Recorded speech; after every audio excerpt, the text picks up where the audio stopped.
네, 이번에는 모션 캡처를 통해서 보는 연기라는 것을 이야기할 텐데요. 모션 캡처 여러분 모션 캡처가 뭔지 모르는 사람이 있을 수도 있기 때문에 모션 캡처라는 거를 이제 설명을 하도록 하겠습니다. 좀 많이 지난 얘기인데 좀 오래전 얘기예요. 그래서 최근 사람들은 잘 기억을 못할 텐데 옛날에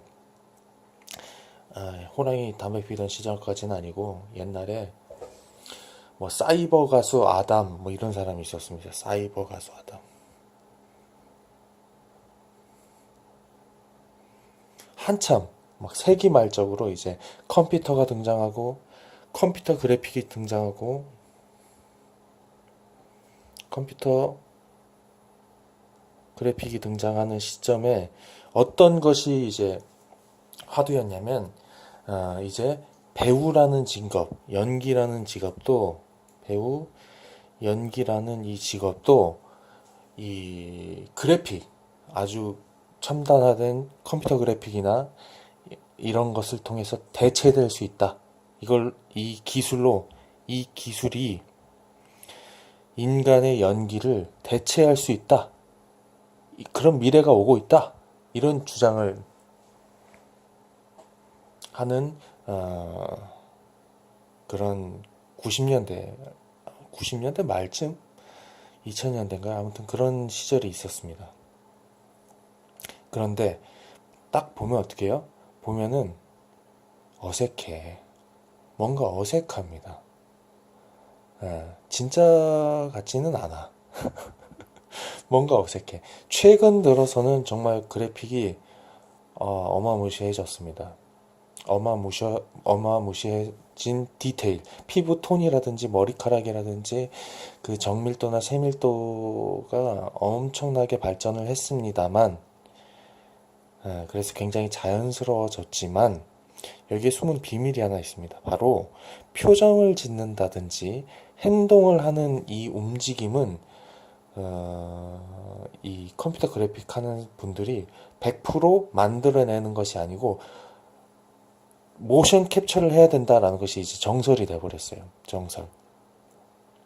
컴퓨터로 움직임을 계산해서 이렇게 하는 것이 무의미하게 느껴질 정도로, 모션 캡처라는 것은 뭐냐면 이 사람이 어떤 그 옷을 입고 쫄쫄이 같은 옷을 입고 여기에 이제 어떤 센서가 달려 있습니다. 센서가 달려 있어요. 옷에 센서가 달려 있습니다. 관절 부위마다 달려 있다 이렇게 보셔도 되고요. 이런 센서가 달린 옷을 입고 동작을 취하면 이 화면을 이렇게 화면을 녹화를 했다가 이 센서의 움직임을 통해서 이 동작을 이제 본을 뜨는 겁니다. 여기 본을 떠서 이 사람이 배우가 움직임을 하는 걸 본을 뜬 다음에 이 본 뜬 정보가 있겠죠. 여기 중간에 정보가 있죠. 움직임에 대한 정보가 있죠.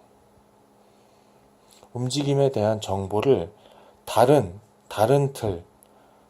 틀에다가 집어넣는 겁니다. 대입을 시키는 겁니다. 대입. 수학적으로 이야기하면 대입이 되겠죠? 정보를 이제 대입을 시키는 겁니다.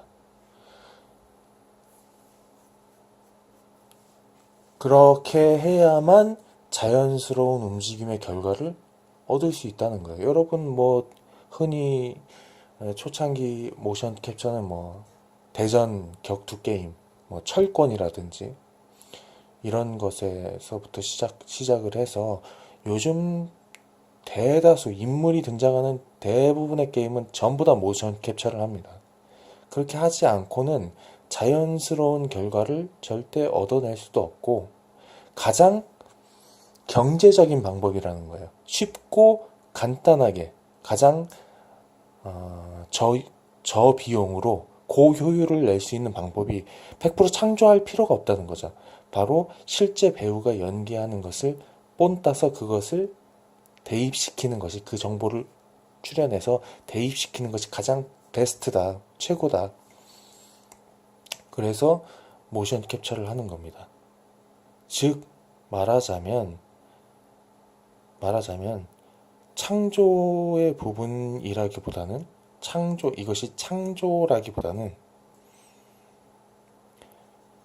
이것도 이 흉내죠, 흉내. 뭔가를 창조한다기보다는 그냥 따라하는 겁니다. 따라하기, 미믹, 따라하기, 흉내, 이렇게 되는 겁니다.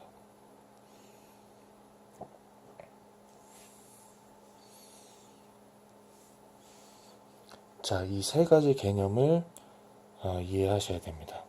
배우가 연기를 하고 그 정보를 가지고 움직임에 대한 정보를 가지고 그것을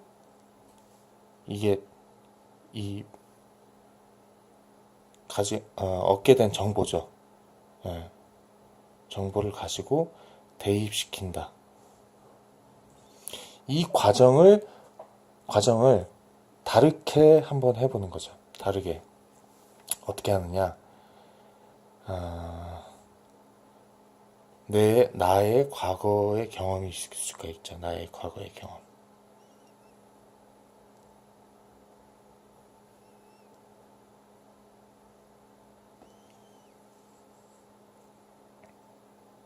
나의 과거의 어떤 경험에서 특징적인 부분을 기억해낼 수도 있고 어떤 상황에 내가 어떤 경험을 했을 때 최근 경험이 될 수도 있고 지금 현재 일어나는 일일 수도 있죠. 그것을 기억을 해내거나 기억이라는 것은 뭐냐? 과거의 일을 머릿속에 떠올리는 거죠. 과거의 일을 머릿속에 떠올리는 일이죠. 체험이 될 수도 있습니다. 체험이라고 하는 것은 과거의 일을 머릿속에 떠올리는 게 아니고 지금 내가 느끼고 지금 실시간으로 벌어지고 있고 나의 오감이 작용하는 이 체험을 통해서 어떠한 정보를 얻어냅니다. 내가 굉장히 분노했을 때 나는 어떻게 했었는지를 기억해내는 겁니다. 내가 정말 분노한 상황이다. 그럼 내가 어떻게 반응하는지를 거기서 정보를 얻어내는 겁니다. 정보를 얻어내죠. 그 다음에 대입합니다. 마찬가지로 대입합니다. 이런 식으로 모션 캡처를 통해서 본다면 이런 식의 접근도 이런 식의 이해도 할 수 있는 겁니다. 모션 캡처 잠시 쉬어가는 느낌으로 얘기를 하자면 모션 캡처 최근에 가장 유명한 배우로는 앤디 서키스라는 배우가 있습니다. 모션 캡처를 이야기하면 빼놓을 수가 없습니다. 앤디 서키스라는 이 사람이 대표적인 캐릭터로는 반지의 제왕에서 골룸. 그럼 이제 이분이 실제 얼굴과 몸에 센서를 달고 연기를 하는 겁니다. 이분이 골룸의 목소리까지 연기를 했어요.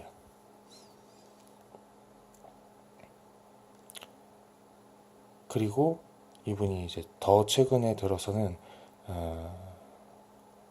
혹성탈출이라는 시리즈에 시저라는 주인공이 있습니다. 혹성탈출은 이 시저라는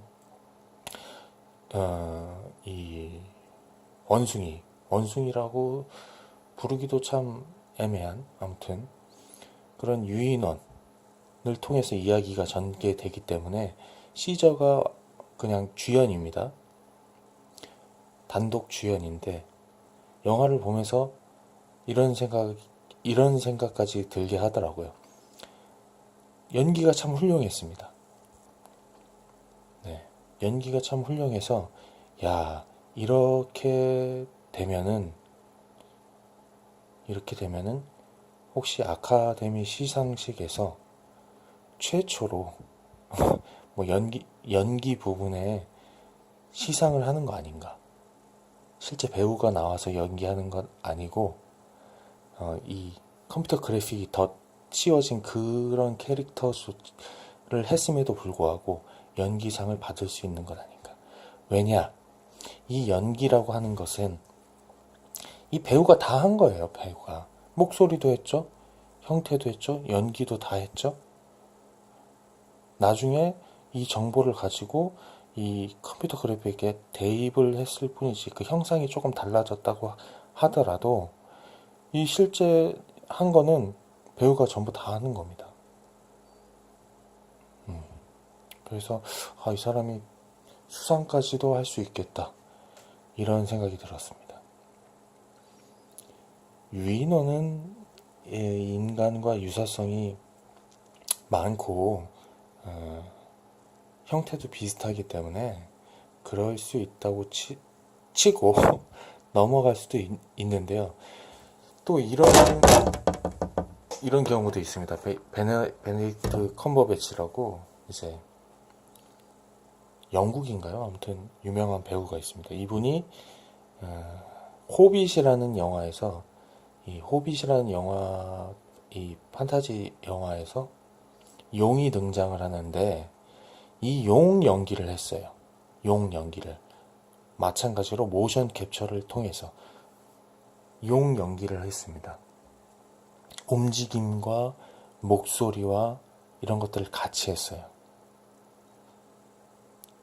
이분도 아주 굉장히 이 목소리로 굉장히 유명한 배우인데 목소리 플러스 연기까지. 그래서 이분 얼굴에 이 센서를 달아서 그 표정이나 이런 것을 그 용의 얼굴에 대입을 한 거예요. 그러면 용이 이 표정을 하고 말할 때 그 모습이 굉장히 사실적으로 보입니다.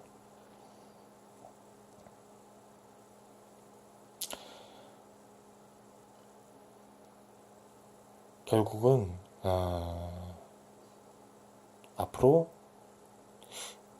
컴퓨터 그래픽이 배우자의 연기를 대체할 수 있느냐, 그런 것은 오지도 않고 진실된 어떤 그런 뭐랄까요, 배우의 연기 없이는 힘들다는 거죠. 이걸 조금 응용을 해보자면 과거의 나의 경험이, 체험이 어떤 나에게 소스 정보가 돼서 나의 인물에 대입을 할 수 있는 그런 과정이 될 수 있다는 겁니다.